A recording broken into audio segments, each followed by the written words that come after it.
Hello everyone. It's Lydia Joy here. Happy Tuesday.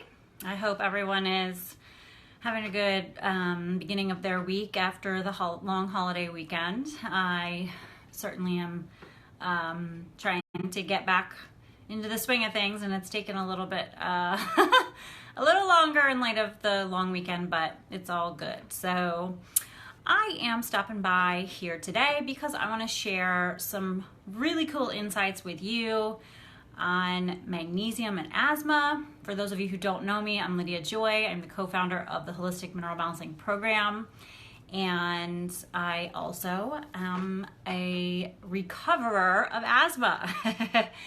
And I wanted to share a little bit more about the connection between low magnesium and asthma, as well as a little bit about the whole aspect of mineral balancing in general for anyone who struggles with any kind of respiratory, whether it's sinus or allergies or chronic congestion in the lungs or bronchitis or asthma. So stick around if you are someone who is in practice working with clients and run into this, because this is going to be something that could really serve you in serving your clients. So there are three key things I want to talk about, but before I get to those, I want to tell you a little bit about my own personal story. And how I struggled my whole life with respiratory issues. And it led to being diagnosed with asthma when I was about 12 years old.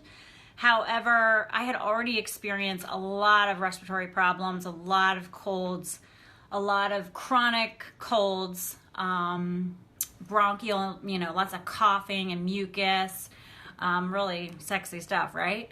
And when I was about 12 years old, I was on a retreat in the mountains with my school, and I started to have real difficult time breathing and started wheezing. I was far away from home. It was super stressful, and nobody knew what to do with me. So I had to ride home with the school nurse. And we had to get a doctor's appointment. That we couldn't get a doctor's appointment immediately. In those days, I don't know, we didn't have urgent care or something. And I was diagnosed at that time with asthmatic bronchitis. And I started taking the medications that they recommend at the time, many of which really were very hard for me to handle. Some of them, the bronchodilators and things that they give you, in addition to the different types of inhalers, which have, shifted since I started with them. There's definitely been an improvement in many of the medications, but, over those years, I really struggled to find medication that didn't make me feel like crap. Yes, I could breathe, which is huge. And of course, if you can't breathe, you can't breathe. You gotta do something about it. But the medications made me feel horrible as well. So it was a struggle. And I also struggled, repeatedly with seasonal allergies, and none of it ever seemed to get better, even with the medication. And what I didn't know my whole life until later in life, maybe about 2009, I think is when I learned about magnesium, was that low magnesium is actually correlated with asthma and bronchial diseases. And I never knew that. It was never something any doctor ever told us. It's never something that we had the ability to research, because the internet wasn't around when I was a kid. And, it was just something that I dealt with my whole life. So thankfully, I found out about magnesium, and one of the things that I also want to point out, so of the three things that you need to know about magnesium and asthma, number one is that a low magnesium or a magnesium deficiency is correlated with asthma and bronchial diseases. So that was definitely the case for me, even though I wasn't aware of it until I was an adult. And then the second thing is that the medications that are used to treat asthma, and there are so many, and most people who have suffered with asthma for any number of years of their life may have also experienced what I did in having poor reactions to those medications. Those medications actually deplete magnesium even further, and this can only exacerbate the symptoms. So even though the medication will work to help you breathe, the root cause isn't being addressed. And so this just perpetuates a vicious cycle for many people who struggle with asthma.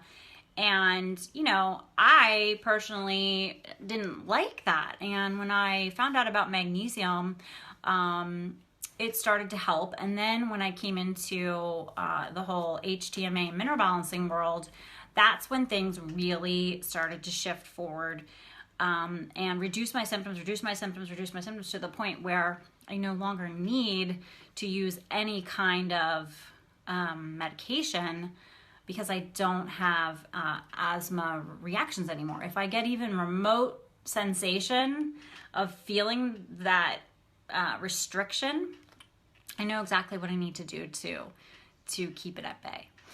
So for those of you who aren't familiar with asthma, it's characterized by bronchial spasms, and then the mucous membranes swell and in the lungs, and then you have excessive mucus production.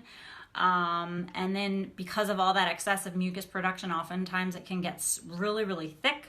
Sometimes it can become an infection. In my case, that happened many, many times when I was young. It's really hard to empty the lungs. And there's definite allergy component to people who have asthma, for sure. And it can be a variety of different allergens. And so it's, that's a whole nother topic for a whole nother day. And I'm not going to go too in depth to this because I just really want to touch on a high level here to help you make some connections. But what happens is, because of the allergy component here, the body is going to release histamine. And that is to help, reduce those allergens, right? So we have this amazing capacity of our body to help us with these kinds of things. However, when we're constantly being exposed to allergens that our body can't handle, and there's always an underlying biochemistry issue there, too much histamine on repeat can also lead to even more symptoms. So, too much histamine can cause the bronchial tubes to spasm. So it's just like this, exacerbating issue. So the other issue that comes into play for people who struggle with asthma, and if they aren't treated properly or in time, or if they're relying on an emergency inhaler and there's no daily maintenance type of inhaler being used, or maybe someone just has a seasonal asthma reactions, this exacerbation of histamine and the wheezing and the coughing and that shortness of breath, when you can't breathe and you know that you can't breathe, you may start to panic and have this anxiety induce more rapid breathing. And then that can just lead you into dehydration and panic, and the anxiety can be so intense. And I have so many stories about my own times that this occurred, but this is when magnesium really can come in and support someone who is really trying to dig deeper and get to the root of why they're struggling with asthma, because it can really be a great support because it's both a bronchodilator and an antihistamine, okay? So, and it also has a calming effect on the entire body. So let's go back to number one.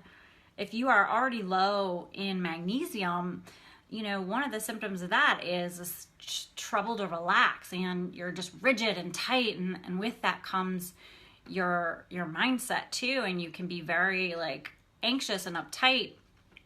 So, without magnesium, asthma can really become chronic.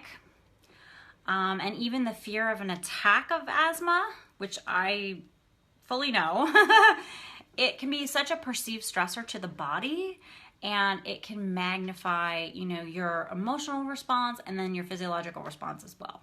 So again, medications are definitely going to be life-saving, but they are simply just not curative. So they also will deplete your magnesium. So it's really important, if you are working with anybody who has asthma or respiratory issues, to consider magnesium supplementation and further testing to really assess where they're at, so that they can rebuild their tissue stores of magnesium. Now, to give you a little bit more perspective, when I finally did my own testing, where I got a hair tissue mineral analysis and as well a red blood cell count and RBC magnesium to test my tissue levels, I was able to see that I was very depleted in magnesium. And so I took a full-on major approach to restore my magnesium levels and to maintain those levels while I was digging into the deeper issues my body had going on, which were also making it really hard for me to keep that magnesium in my body. And this is something that we go into in the Holistic Mineral Balancing Program. But I also just recently created a really cool resource for anyone who's a holistic practitioner, nutrition professional, someone who can work with a lab. So you have to be certified. You can be a health coach. And this resource is for you to really get a better understanding of magnesium and how to work with it in your practice for your clients. And we cover kind of all the bases, all the forms, and basic doses and different things. And so it's a really great resource for you. And I'll make sure I include that link for you to grab that. And then the third point that I have with that in mind is that the magnesium supplementation and restoration in the body will really improve someone's asthma symptoms. And in my case, I have been able to keep it 100% at bay and not need medication anymore. So, that's really profound to me, because it's really a frustration to rely on medication to be able to breathe. I mean, that's a pretty big deal to be that limited in life. So magnesium can liberate and save people from, this, intense health condition. So I really wanted to share a lot about that. And I have so many more stories and case studies with this in mind, but I just wanted to come by today and share that in a broad brushstroke sort of way, with those three pieces to the puzzle when it comes to asthma. And I also want to invite you all to our webinar that we will be hosting tomorrow, again, for the holistic practitioners. And this, we're going to get a little bit more into the mineral system and how most people are currently in a magnesium deficient state, what leads to it, how it snowballs, what other symptoms can come out of, magnesium deficiency, and how it can exacerbate deeper problems, and what you can actually do about it once you understand how to support someone in the mineral piece of their health. So I will leave a link for you guys to check that out. We would love to have you. And if you have any questions on this video from today, please feel free to leave them below. I'm happy to answer them for you. If you know anyone who works with people with asthma or struggles with it, feel free to share this post with them, this video with them. All right, folks, thank you so much for stopping by. Enjoy the rest of your Tuesday, and I will see you all later. Bye-bye.